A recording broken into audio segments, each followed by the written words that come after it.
All righty, let's take it away. Okay, so this was a 40-year-old gentleman who came into the clinic with foot swelling and a rash. Ooh. And so he came in because he had basically been seeing this develop over the course of a week, and things hadn't been too bad. He sort of assumed they would get better on their own. And then eventually it got to the point where his foot was so swollen he couldn't fit it in a shoe. And the rash had started progressing up his leg and burning and causing him a lot of pain. And so he couldn't actually walk. This limited his ability to ambulate. He was having a lot of pain. He couldn't do his job. And so he went in to see his primary care doc, who actually sent him to a dermatologist. And the dermatologist didn't really know what to make of it, took a biopsy, which was pending, and sent him to see us. At the time, he said he hadn't really had any other symptoms that he noticed. It was just this swelling, this rash, and this pain. Didn't have any systemic symptoms of fever, chills, sweats, hadn't really been losing weight, hadn't had any pulmonary or cardiac symptoms. And the main thing that bothered him was the foot pain, because he really just couldn't get around. So this is so intriguing. And I think if you're starting from a 10,000 foot view, I think the sort of like deeper reflection is, although this case seems tough, in general, it's much easier to approach problems in the extremities than problems in the chest or abdomen. And that's simply because there's so many things in the chest and the abdomen and many fewer things in the extremities. In fact, there's really only 4 compartments to study in the extremity, and that's the skin and soft tissue, the vascular compartment, so the artery and the vein and the lymphatics, the osteoarticular apparatus, so the bones, the joints, and the tendons and the cartilage, and the neuromuscular apparatus. And that branch point of those 4 things, skin, vascular, osteoarticular, and neuromuscular, actually maps on quite well to the exam findings that we often find. So here we haven't gotten an exam, but we know that there's a rash, so that there's almost certainly some component of skin disease. And the pain with walking is very suggestive of an osteoarticular disease. And so it's intriguing that this entire story happening here seems to be playing out in just one extremity. And that is certainly something to pay tremendous attention to, because again, if you represent the problem right, you make a lot of progress. And here, if we say that this is a problem that centers around the extremity, is very different than extremity plus chest or extremity plus head. But I would say the next steps are to really understand the nature of each compartment's involvement. So the skin is involved. Is it a deep space skin process that you might see by understanding the rash to be nodular or ulcerative? What is the nature of the osteoarticular involvement? Does it localize to the bone or joints on our exam?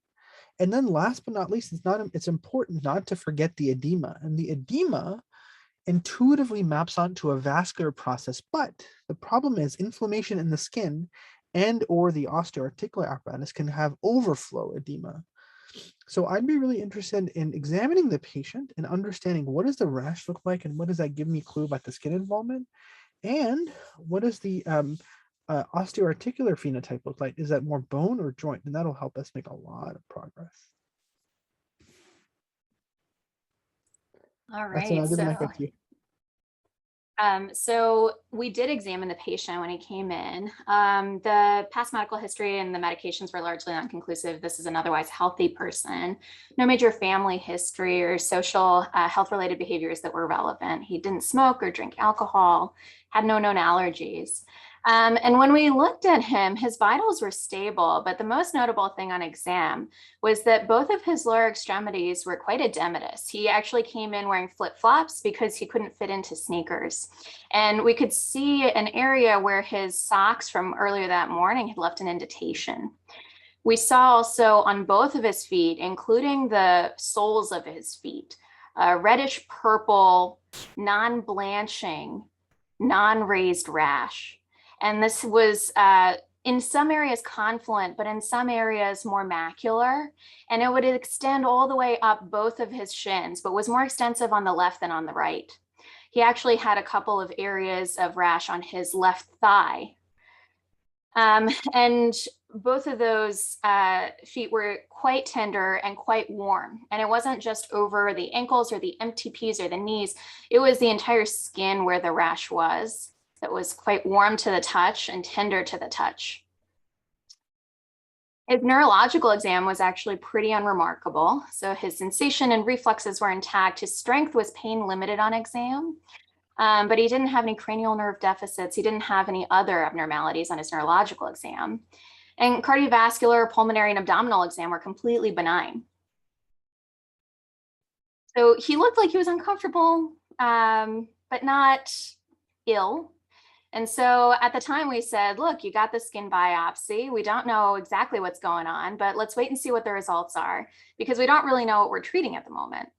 And so let's get some more information. Let's get some x-rays and some blood tests and come back and see us next week. And so that was when we next saw him. Awesome, Sonia. This gets more and more intriguing.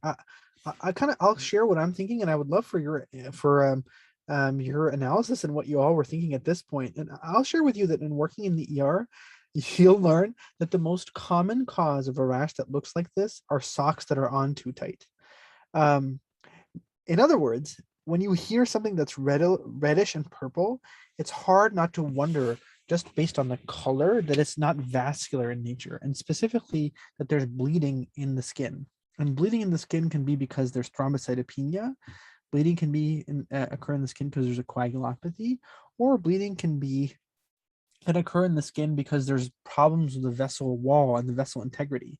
And the simplest way the vessel integrity is compromised is by too much pressure. So you'll see patients with skids or sequential compression devices in the hospital get this. You'll see patients with socks that are on too tight get this.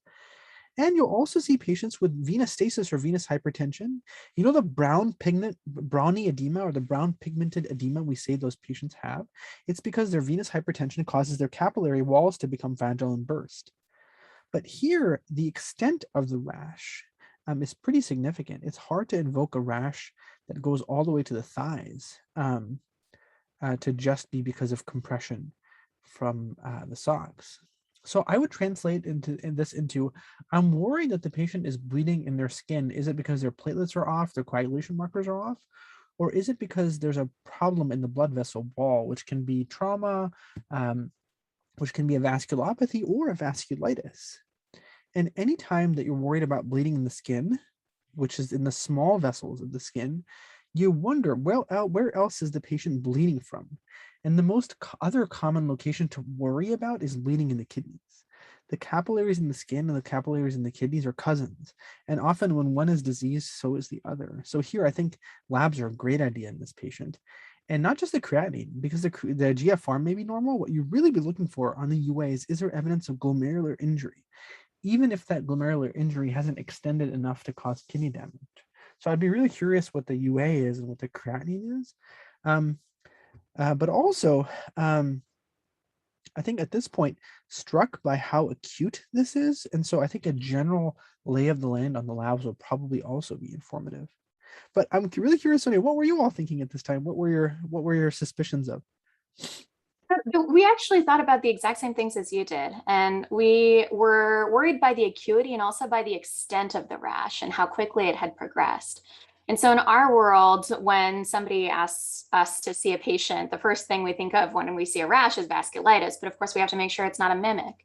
And so we were thinking, is this vasculitis in the skin? Is it vasculitis in just one place? Or is this something that mimics a vessel inflammation, like a vasculopathy? Could these be emboli? Could this be exactly like you mentioned, a coagulation problem, a platelet problem? Or is this something that's gone beyond the skin, and the skin is just the initial manifestation of a more systemic process that we either can figure out from a rheumatologic perspective or from a more general perspective? My very favorite I made mnemonic always comes up in these cases. And so that's like my very favorite differential, because it involves my autoimmune inflammatory condition. But because we already knew that this patient got a biopsy and we knew that tissue would be the issue, we were really looking to complete the picture in addition to seeing those results. Awesome. Yeah. Do you want to give us what they were? Yeah, so the The labs came back with a very mild leukocytosis to 12, a normal hemoglobin and normal platelets with a normal differential, and an elevated ESR and CRP. The chemistry was largely unremarkable, including creatinine as well as electrolytes. The albumin was a little bit low at 2, and the total protein was a little bit high at 7. Otherwise, we did do a UA, which was unremarkable. There was no proteinuria on the urinalysis, and the spot protein creatinine ratio was normal. And then we had initially sent a couple of labs to evaluate for possible causes of vasculitis. So we had sent antiphospholipid antibodies, we had sent cryoglobulins and cryofibrinogens, we had set an ANCA vasculitis panel to look for ANCA by immunofluorescence and also the PR3 and MPO. And all of those came back negative. The skin biopsy came back inconclusive and non-diagnostic. And so by the time the patient came back, we were hoping that we'd have tissue to be able to clinch a diagnosis. But what we found was that he actually had gotten a good deal worse. So the swelling at this point had progressed up to his mid-calf, and the rash was not getting any better. He also had started noticing that he was feeling more and more clumsy, like he had a hard time walking. And he felt like it wasn't just the pain that was keeping him from being able to walk and get around, but also that he would trip over himself. And so when we saw him back in clinic, we reevaluated his skin and joint exam. And in addition to the findings we saw before, he also had a sensory deficit now. So he had a diminished sensation to light touch on both lower extremities, but more the left than the right. His vibratory sensation was actually intact. His proprioception was intact. And his DTRs in both of the ankles and knees were intact. But he really felt like that left foot was numb. And when we watched him walk, he had a bit of a circumductive gait, almost like he was trying to drag that foot around him to try and keep his balance. The rash still being there made us concerned, and we really didn't know what we were treating. So we said, look, sorry to tell you, friend, but we still need a better answer. And so we recommended a couple of different tests. We wanted to make sure that he got back to his dermatologist to try and get a better sample, since we didn't have any good answers from the skin. But because we were also worried about nerve involvement, we sent him to get an EMG and nerve conduction study, and recommended that he come back to see us a week later so that we can review the results together. I'm on the edge of my seat, and it's just, by the way, I'm struck by how you're telling this story. If you folks are listening to this is a master storyteller, and clearly someone with a great command of medicine to be able to put such a complicated story flow effortlessly. Thank you, Sonia. The whole point of Thursday VMR is to think rapidly, and I will say that now the syndrome we know that it has features that are evocative of a vascular disease. We know now that the nerves are involved in a sensory motor pattern, with it seems predominantly affecting the small unmyelinated fibers. The myelinated fibers with deep tendon reflexes and vibration and proprioception seem to be intact. But the most prominent peripheral clue of peripheral meaning distant from the extremity, because there we have the vascular involvement and the nerve involvement, is the low albumin. And that really struck me by surprise. And it's the sort of like abnormality adjacent to it is the high protein gap. So let's talk about those for a second. The approach to hypoalbuminemia is really first understanding what is the liver and the kidney doing, because the liver issues and kidney issues can cause a hypoalbuminemia, and those don't seem to be occurring here. And then after you do that, there's some esoteric things to think about. But truly, it then becomes a question of what is the nutritional status of the patient. And when you marry that with a vascular problem and with a nerve problem, you start to wonder, are there multiple micronutrient deficiencies here that are causing the patient's albumin to be low and causing the nerve axis and the vascular axis to be intact? So while you're getting expert input from your neurology colleagues, this is probably a case where you might wonder, could this be scurvy? Could this be thiamine? Could this be B12 deficiency? And might be sending off those labs in real time while they cook, and importantly, interrogating the patient about their dietary history. Even though we don't see a prominent medical history, it's easy to see how there might be some restrictive dietary intake for a variety of reasons. But I'm struck by that. I'm struck by the albumin being so low, and equally struck by the protein gap being that high. And that also is a reminder to consider things like HIV and hepatitis C. The other notorious cause of a big protein gap is cryoglobulinemia, and I'm glad that we've looked for that, and that's negative. But the testing for that is imperfect. So it's hard to move quickly and efficiently in this case. But I would say when you hear a vasculitis mimicker and you see neuropathy, to think about nutrient deficiencies with scurvy and B1, B12 being another big thing to think about. Sonia, what were you thinking at this time? We were thinking along those lines too. And we were also trying to figure out just how many body systems were involved. So we definitely had skin and nerve, but we were worried that we were missing something. So we checked the kidneys. We knew that was okay, but we were worried there was something going on either in the liver and the bone marrow with the protein gap. And then we really didn't have any great sense for what was going on in the belly. Were there any other belly systems involved? Were there any other vascular beds that were involved that we were missing? And just based on the patient's symptoms and exam and everything else, we sort of deferred that evaluation for a little bit to try and get a better picture. But those are things that we were thinking of doing in the future, should we need them. We also wanted to make sure that we knew which size blood vessel beds were involved. So, we considered doing imaging of other vascular territories, so larger vessels, medium-sized vessels, as best we could if we weren't able to get an answer from another biopsy.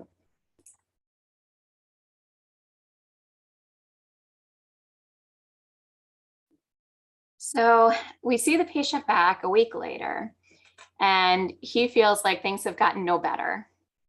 He's really been unable to function at all. So he's actually been self-medicating with over-the-counter medications and alcohol, trying to just relieve the pain a little bit.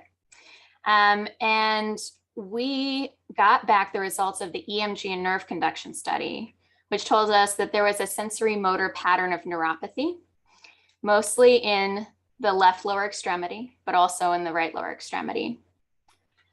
And we finally got some results back from a second skin biopsy, which showed neutrophilic infiltrates in the blood vessels with nuclear debris and fibrin in the blood vessels, consistent with the leukocytoclastic vasculitis.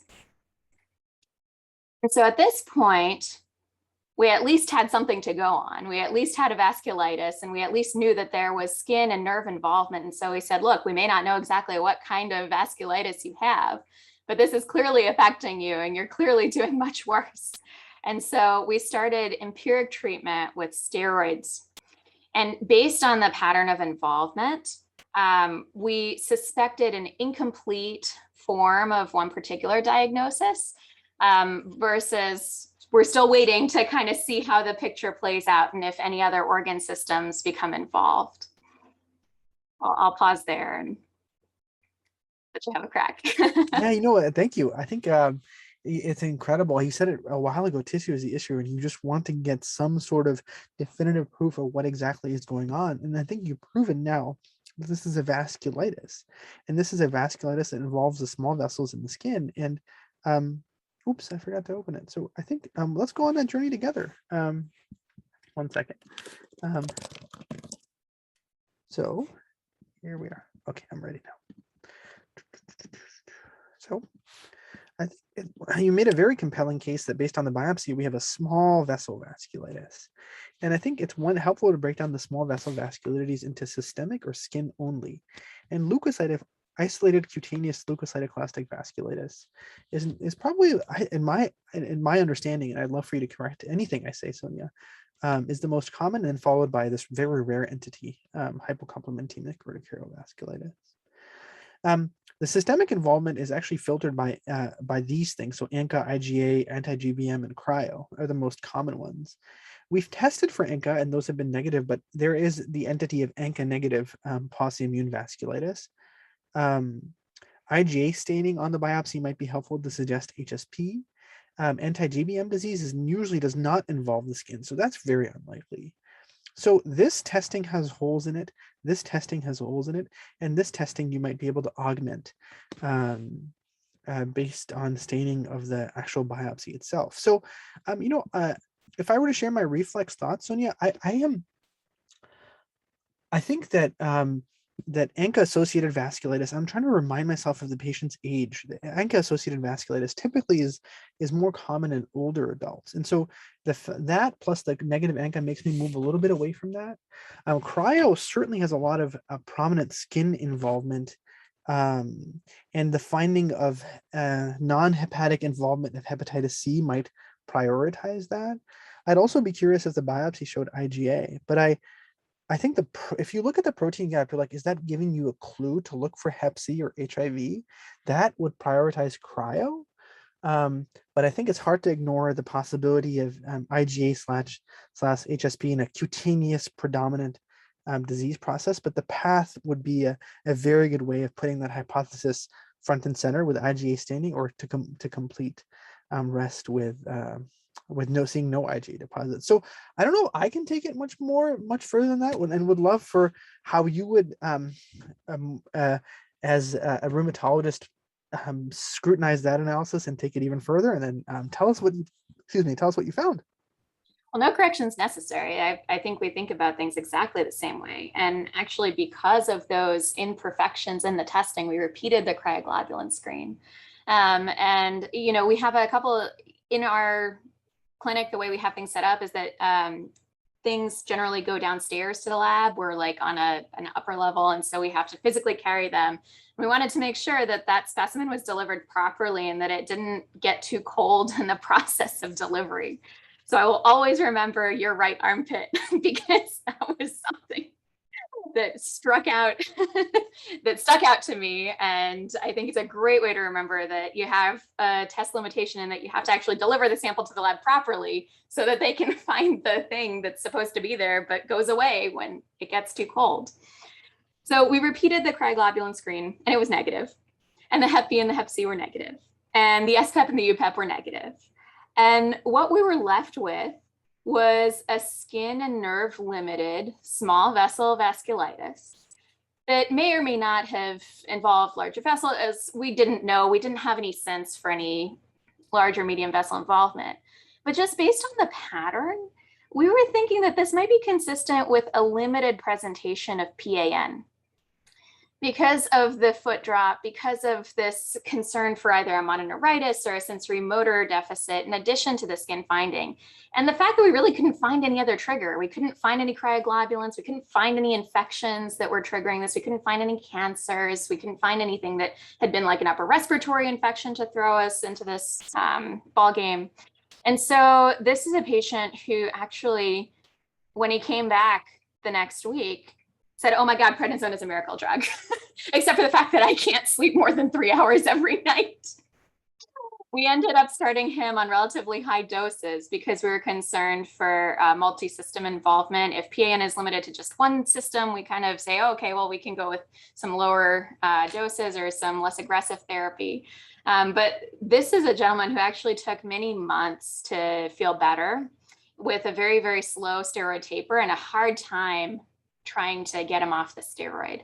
But we did eventually start a steroid sparing therapy. He did quite well with methotrexate. Was able to come off the steroid and sleep a heck of a lot better and is feeling a lot more himself. But we thought it was really interesting to think through the different possibilities, especially when some of our initial studies came back unhelpful in making diagnostic progress. This is one of my favorite VMRs. I didn't even have PN on it was on the screen right next to us when we were reviewing it, but I actually didn't authentically think about it at all. And I think there's every one of us will have many takeaways, be it, actually, I won't summarize them because Gabby's I just see her teaching points are marvelous. I was just about to summarize the learning that you could have had, but I'll pass that on to Gabby. I'm humbled by having now relearned this lesson, which is the schema that we have of trying to localize it into small vessel, medium vessel, and large vessel.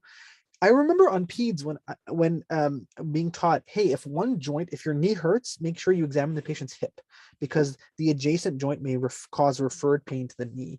And I also remember learning that lesson and clearly forgetting it, that when you have medium vessel involvement, to think about large vessel or small vessel. When you have small vessel involvement, to also consider the possibility of a medium vessel vasculitis that's extending into the small vessels. And so often our frameworks in medicine are maybe overly rigid. And the biggest takeaway for me is not to be overly focused on pure small vessel vasculitis in a presentation suggestive of that, but to expand to the neighboring medium vessels as they possibly could extend to the small vessels. I feel like I've heard that before and learned that, but definitely needed the reinforcement that you provided today, in addition to all the other terrific teaching points that Gabby will walk us through. So yeah, I'm curious, like how were you different after experiencing this case? What do you think you took away from it that you want to share with us? I mean, for me, I think that what I love about my specialty is that it's so ambiguous a lot of the time, and it can be deceitfully ambiguous. So like there's sort of this idea of room as a black box, like maybe it is, maybe it isn't. And so focusing on pre and post test probability and sort of watching a syndrome develop is really important. And that's why it can take so long to get a rheumatologic diagnosis correct, because things kind of pop up over time and they start to accumulate and you start to build more and more evidence for your illness script one way or the other. And so this really taught me to keep a close longitudinal eye on how things come about, because if it weren't for that nerve involvement, if it weren't for, that second biopsy, these are things that I wouldn't necessarily have thought of at that first visit. And so sometimes the tincture of time helps with treatment, but it also helps with diagnosis. I absolutely love that. Thank you so much. That is just pure gold delivered for you here. Thank you so much. Alrighty, in the interest of time, I'll pass the mic off to Gabby to summarize what we learned today. Thank you, Sonia, for this case. It was so amazing, and I really loved the discussion. So I tried to write some teaching points, but since we have half of the time, it was a little bit fast. So let's see what I got. So we have 4 compartments in the extremities. We have skin, soft tissue, vascular compartment, osteoarticular apparatus, and neuromuscular apparatus. In this case, the HPI gave us some clues. For example, the rash indicated skin disease. The pain while walking could indicate osteoarticular disease. And one extremity edema could indicate vascular apparatus. Clues from the physical exam were that the rash was very extensive. So usually when it's very extensive, we have not to think about compression. So we thought about, is the patient having bleeding in the skin? And some causes of that are thrombocytopenia, coagulopathy, problems in the vessel integrity. For example, too much pressure due to socks or compression devices, which are the main causes in the hospital, but also vasculitis and vasculopathy. And bleeding, when you have a bleeding in the skin, you have to look for glomerular diseases as well, because the capillaries are similar. And we have to differentiate between vasculitis and vasculopathy. This patient also had a sensory deficit with a loss of pain. So we localize it in the unmyelinated fibers. And this patient also had hypoalbuminemia. So first we have to search for liver and or kidney issues. If we don't see issues in those organs, we have to think about other causes. For example, if it's associated with nerve dysfunction, we have to think about dietary deficiency like scurvy B1 and B12. And small cell vasculitis, we have to think about systemic or skin only. Systemic, you have normal complement or decreased complement. And then you have to measure those complement levels and those proteins to try to find out the diagnosis. And one pearl that Rabbi shared with us, which is when you think about small cell vasculitis, you also have to think a little bit about medium cell vasculitis, because they can come together, or it's not so easy to separate them. Thank you all. I had a great time. Thank you, Sonia, for a marvelous case, and Gabby for a great recap.